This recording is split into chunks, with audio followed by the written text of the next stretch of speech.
আসসালামু আলাইকুম রহমতুল্লাহি বরকাতুহু। পেনাসিয়া পাবলিকেশনসের নতুন বই এ নিউ সাকসেসের দ্বিতীয় কিস্তিতে আমরা আবার চলে আসলাম এ নিউ সাকসেস বইটা নিয়ে।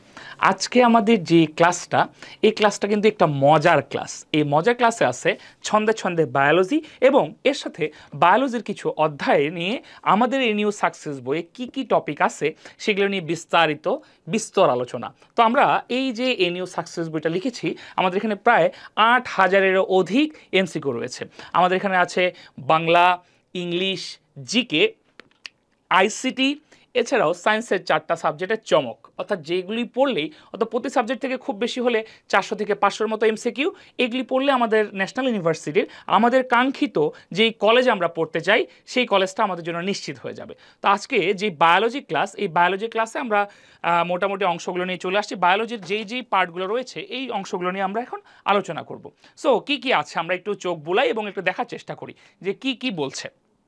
তো প্রথমত ওই 24-25 সালের জন্য যেগুলো গুরুত্বপূর্ণ অংশগুলোর মধ্যে চলে আসছে ছন্দে ছন্দে জীববিজ্ঞান।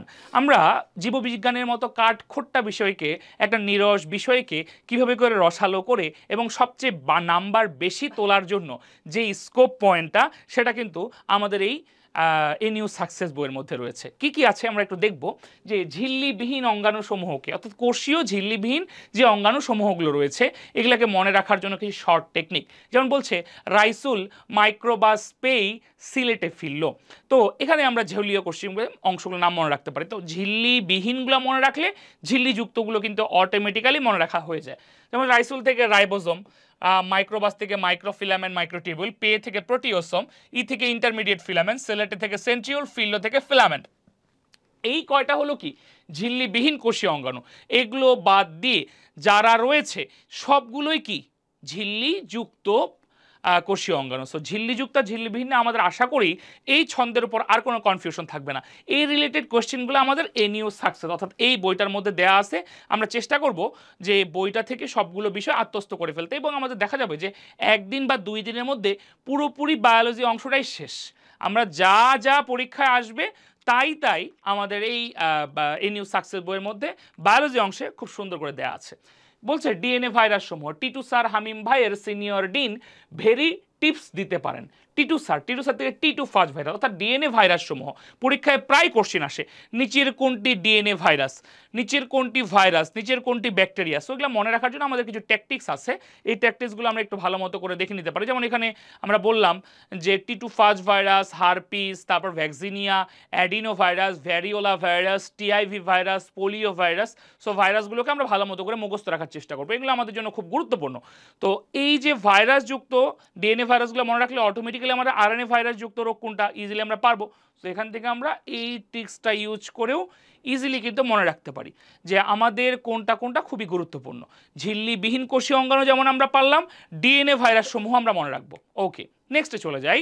ভাইরাস ঘটিত বা রোগগুলো, ভাইরাস ঘটিত রোগগুলোর ক্ষেত্রে মনে রাখার কি নিয়ম দিছি আমরা। বাংলাদেশে অবস্থিত পিজি হাসপাতাল একটি ইন্টারন্যাশনাল মানের হসপিটাল।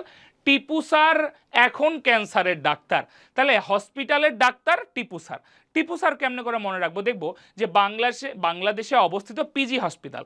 বাংলাদেশ থেকে বসন্ত, অবস্থিত থেকে কি আছিল রোগ, অনেক সময় আমাদের আচিল হয়, এটা মূলত ভাইরাস ঘটিত রোগ। তারপর পি থেকে কি পোলিও পিজ্জর, জি থেকে জলাতঙ্ক জন্ডিস, হাসপাতাল থেকে হাম আর হারফিস, একটি থেকে এইডস, ইন্টারন্যাশনাল থেকে ইনফ্লুয়েঞ্জা। এরপরে মানের থেকে হইল মাম্পস। আমরা মাম্পস রোগ অর্থাৎ গালটা ফুলে যায়। আমরা অনেক সময় দেখি অনেক ছোট বাচ্চাকে কিংবা অনেক মানুষকে গালের মধ্যে একটা সাদা ফুটো টাইপের স্টিকার বসায় দিতে। যাই হোক, এই স্টিকারটা বসায় দেওয়াটা মূলত কি মাম্পস রোগের ভাইরাসটাকে রদ করে ফেলে।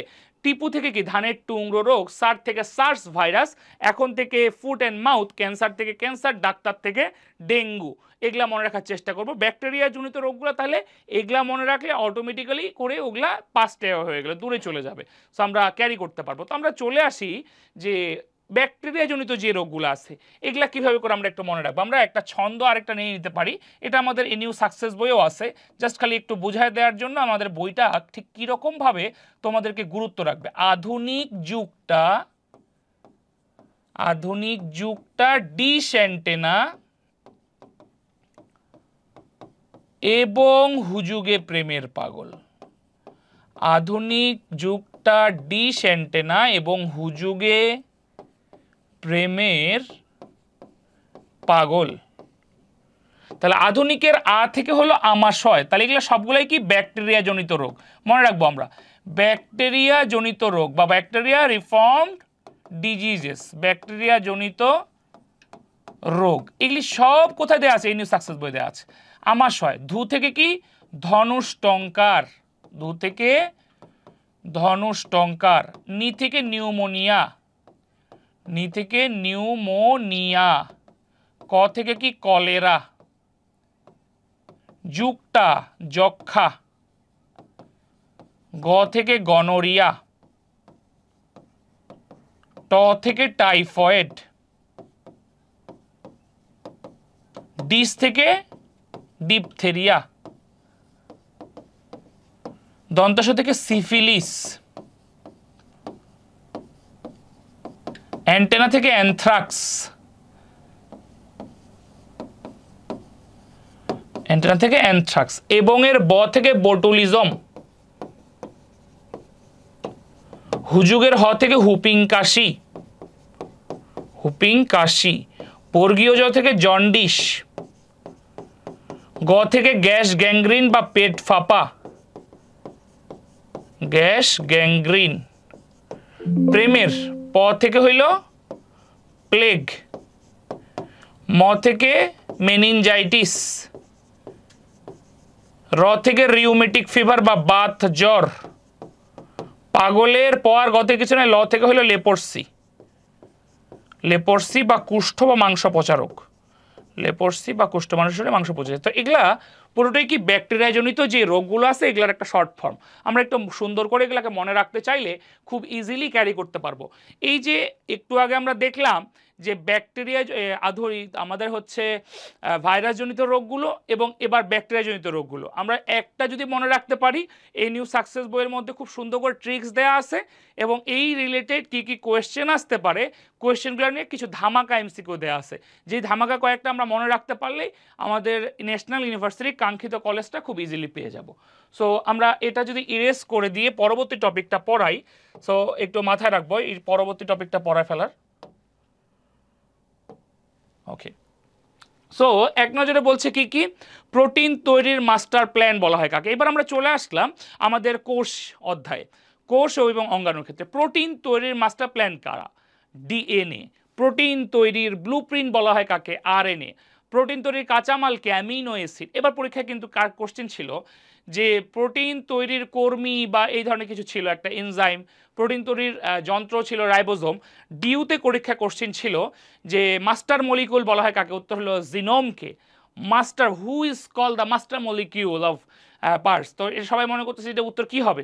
ডিএনএ হবে নাকি? মাস্টার মলিকুল বলা হয় কাকে? মাস্টার মলিকুল বলা হয় জিনোমকে। তো আমরা এটা একটু মাথায় রাখবো যে প্রোটিন তৈরির মাস্টার প্ল্যান ডিএনএ, প্রোটিন তৈরির ব্লুপ্রিন্ট আরএনএ, প্রোটিন তৈরির কাঁচামাল অ্যামিনো অ্যাসিড, প্রোটিন তৈরির কর্মী এনজাইম অ্যান্ড প্রোটিন তৈরির যন্ত্র হলো রাইবোজোম। এই পাঁচটা থেকে একটা কোশ্চেন আসবে। সো খুব ভালো মতো করে এটা মুখস্থ রাখবো যাতে করে আমরা পরীক্ষার জন্য কি হয় খুব ইজিলি আমরা গ্রেড করতে পারি। এর মাঝে আমরা দেখি এই কোশ্চেনটা একবার এসেছিল, আমরা একবার ইতোমধ্যে এই কোশ্চেনটা পেয়েছি।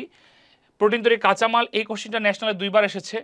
এটা রাজশাহী বিশ্ববিদ্যালয় সহ বিভিন্ন বিশ্ববিদ্যালয়ে কোশ্চেনটা এসেছে এবং চিটাগাং বিশ্ববিদ্যালয় সহ জিএসটিতে পরীক্ষা হচ্ছে। প্রোটিন তৈরির যন্ত্র বলা হয়, উত্তর হলো রাইবোজোমকে। তোমাদের জন্য কোয়েশ্চেন আমি তোমাদেরকে বলছি, তোমরা তোমাদের কমেন্ট সেকশনে লিখবে যে দেহের ট্রাফিক পুলিশ বলা হয় কোনটিকে?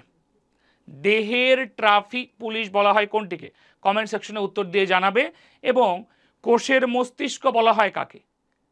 দেহের ট্রাফিক পুলিশ এবং কোষের মস্তিষ্ক বলা হয় কাকে? তোমরা উত্তর দিয়ে জানাবে। নেক্সট কোয়েশ্চেন, আমরা এতক্ষণ একটু আগে যা দেখছিলাম নিচের কোনটি মাস্টার মলিকুল নামে পরিচিত, উত্তরটা তোমাদের কোনো দেয়া আছে তো তোমরা ইজিলি পারবা গ্র্যাব করতে। তো আমি যদি তোমাদের এই উত্তরটাতে বাধা হয়ে দাঁড়াই তাহলে তোমাদের কি হবে তোমরা কি একটু বলতে পারবে যে কোনটি মাস্টার মলিকুল নামে পরিচিত? একটু কমেন্টে জানো কোনটি মাস্টার মলিকুল নামে পরিচিত। এবং মানুষের ডিএনএর খণ্ডগুলোর ফটোগ্রাফিক বিন্যাসকে কি বলা হয়? এটাকে বলা হয় ফিঙ্গারপ্রিন্ট।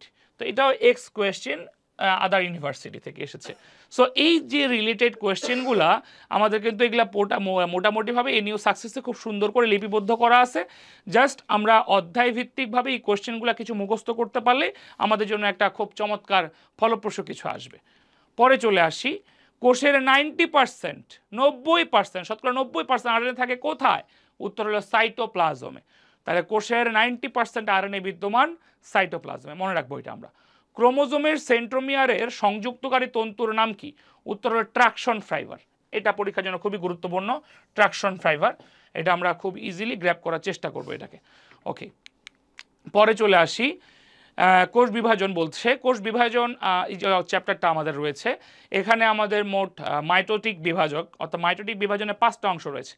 প্রতিটার নিকনেমগুলো, প্রোফেজের নিকনেম কি? দীর্ঘস্থায়ী পর্যায়।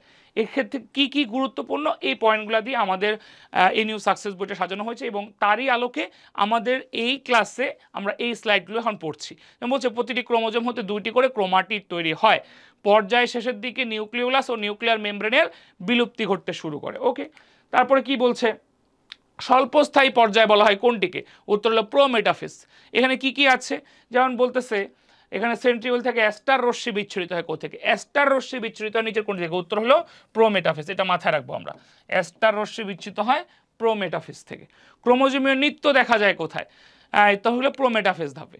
পরের ধাপে মেটাফেজকে বলা হচ্ছে কি মধ্য পর্যায়। এখানে কি হয়? খাটো ও মোটা দেখায়। কোন ধাপে? ক্রোমোজোমগুলোকে। তাহলে ক্রোমোজোমগুলোকে মোটা ও খাটো দেখায়, এটা কোন ধাপ? উত্তর হলো মেটাফেজ। পরীক্ষার জন্য এটা একটা গুরুত্বপূর্ণ এমসিকিউ। এই সব তথ্যগুলো সন্নিবেশ বই থেকে জাস্ট মডারেট পার্টসগুলো নিয়ে আমাদের এ নিউ সাকসেস বইয়ের মধ্যে ক্যারি করা আছে। প্রতিটি সেন্ট্রোমিয়ারের সম্পূর্ণ বিভক্ত হয় দুটি, বলছে যে অপত্য সেন্ট্রোমিয়ারের সৃষ্টি করে। এরপরে মেটাফেজ, মেটাফেজকে বলছি কি আমরা? মধ্য পর্যায়। এই ধাপে শুধুমাত্র বিলুপ্তির শুরু। তাহলে নিউক্লিওলাস ও নিউক্লিয়ার মেমব্রেন বিলুপ্ত হয় কোন ধাপে? উত্তর হলো মেটাফেজ ধাপে। পরীক্ষার জন্য খুবই গুরুত্বপূর্ণ একটা এমসিকিউ। ক্রোমোজোমগুলোকে সবচেয়ে খাটো ও মোটা দেখায় কোন ধাপ? উত্তর হলো মেটাফেজ। সো আমরা এই দুইটাকেও ক্লিয়ারলি মুখস্থ রাখার চেষ্টা করব। চলে আসবো অ্যানাফেজ বা গতি পর্যায়। এটাতে ইম্পর্টেন্ট, সেন্ট্রোমিয়ারের অবস্থান অনুযায়ী VLJI, submetacentric, metacentric, acrocentric, telocentric 4 ধাপে সাজানো যায়। পরীক্ষার জন্য কিন্তু আকৃতিগুলো ইম্পর্টেন্ট। সেন্ট্রোমিয়ারের অবস্থান, সেন্ট্রোমিয়ারের অবস্থান, এই সেন্ট্রোমিয়ারের অবস্থান অনুযায়ী অ্যানাফেজটা কত পর্যায়ে, এটা কিন্তু পরীক্ষা খুব গুরুত্বপূর্ণ। এটা একটু ভালো মতো করে পড়বো। টেলোফেজ, টেলোফেজ কি বলতেছে? ক্রোমোজোমগুলো সরু ও দীর্ঘ হয় কোন ধাপে? উত্তর হলো টেলোফেজ ধাপে। নিউক্লিওলাস ও নিউক্লিয়ার মেমব্রেনের আবির্ভাব ঘটে কোন ধাপে? এটা হলো টেলোফেজ ধাপে। সো এই দুটা জিনিস খুব গুরুত্বপূর্ণ। পরে চলে আসি, এতক্ষণ ধরে যেগুলা পড়লাম এর থেকে আমরা কিছু কিছু এমসিকিউ ট্রিক আউট করলাম, আর সবচেয়ে বেশি এমসিকিউ দেওয়া আছে এ নিউ সাকসেসে। তো এখানে আমরা উত্তর করার চেষ্টা করি। কোষ বিভাজনের ফলে সৃষ্ট নতুন কোষকে কি বলে? কোষ বিভাজনের ফলে নতুন কোষকে বলা হয় কি? অপত্য কোষ। কি বলা হয়? অপত্য কোষ। অপত্য শব্দের অর্থ কি? নতুন কোষ। অপত্য শব্দের অর্থ হলো কি? নতুন কোষ। তাহলে খেয়াল রাখবো, কোষ বিভাজন হয় কোত্থেকে? ওটা হলো MC অর্থাৎ মাদার সেল থেকে। M থেকে মাদার, C থেকে সেল। মাদার সেল থেকে কি হয়? Daughter cell. ডটার সেল মানে কি? অপত্য কোষ বা নতুন কোষ। তাহলে উত্তর কি হবে? Daughter cell. তাহলে কোষ বিভাজনের ফলে সৃষ্ট নতুন কোষকে কি বলা হয়? উত্তর হলো ডটার সেল। ক্যান্সার কেন হয়? ক্যান্সার জিনিসটা কেন হয়? আমরা জানি যে মাইটোটিক বিভাজনটা অস্বাভাবিক প্রক্রিয়ায় বাড়লে আমাদের কি হয়? ক্যান্সার হয়। তাহলে ক্যান্সার মানে কি? ধরো আমাদের ব্লাড ক্যান্সার হলো, ব্লাড ক্যান্সারে কি হয়? ব্লাডের যে সেলগুলো আছে এগুলার অস্বাভাবিক বিভাজন হয়। আমাদের ফুসফুস ক্যান্সার হইলো, ফুসফুসের যে অংশগুলো আছে এগুলো সবগুলার অস্বাভাবিকভাবে নিয়ন্ত্রণটা বৃদ্ধি পেয়ে যায়। এই যে বৃদ্ধি হয়ে যায়, নিয়ন্ত্রণটা ব্রেক হয়ে যায়, রেকলেস হয়ে যায়, এটাকে বলা হয় কি? অনিয়ন্ত্রিত, আনকন্ট্রোলড মাইটোসিস।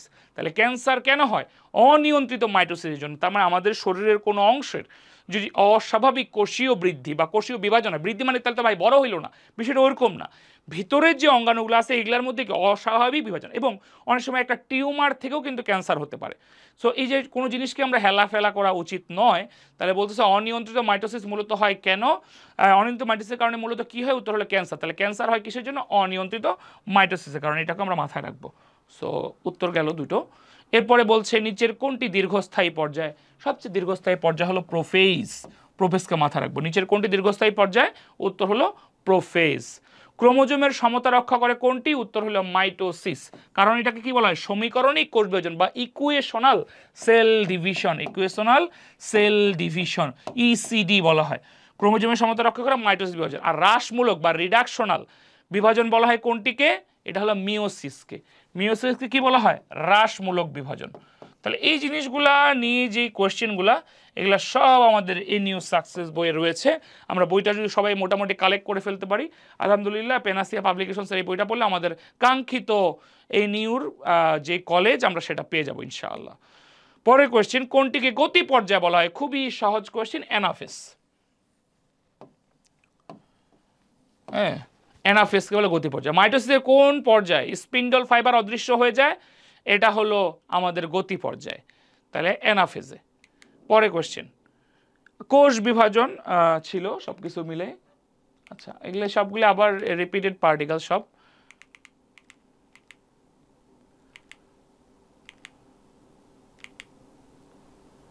ওকে, সো আমাদের সব রিপিটেড আর্টিকেলসগুলি চলে গেল। এখন আমাদের এরপরে আমরা আরও কিছু চমকপ্রদ অংশ নিয়ে চলে আসব। নেক্সট ক্লাসে তোমরা আবার চোখ রাখবা। এই নেক্সট ক্লাসে আমরা এই আমাদের এনিউর আরও কিছু চমকপ্রদ অধ্যায় নিয়ে যেই টপিকগুলো সাজানো আছে সেগুলো নিয়ে আমরা কথা বলবো ইনশাআল্লাহ। সাথেই থাকো আমাদের। আসসালামু আলাইকুম।